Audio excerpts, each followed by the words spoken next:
Alright, yan. Good morning sa inyo lahat dyan, mga kapatid, mga kapeso. At eto, maulan po ngayon, mga kapatid. Hindi ko alam kung may bagyo ngayon. Pero, mga kapatid, meron lamang ako sasabihin sa inyo. Patungkol po ito dun sa copyright strike ni Mang Julio. Ako po ay nakapag-counter appeal na dyan. At nagulat po ako sa sagot niya. At kumbaga kadahilanan na ako ay in-strike niya sa ganong klase po ng paraan. Okay? Nagulat ako sa sobrang babaw ng kanyang kadahilanan. Grabe. Pinatunayan mo lang talaga, Mang Julio, natakot ka sa kritisismo ng ibang tao para sa'yo. Mahina kang reaktor, Mang Julio. Grabe ang babaw. Akala ko pa naman sobrang talino mo. Huwag ka munang masyadong magdiwang. Hindi ka pa nananalo.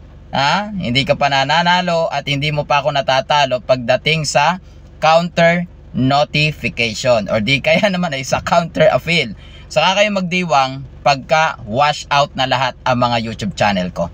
Pero ngayon, dito muna tayo, mga kapatid, mga kapeso. Kaya sa mga hindi pa nakapag-subscribe dyan, mag-subscribe na kayo at i-click nyo lang yung notification bell.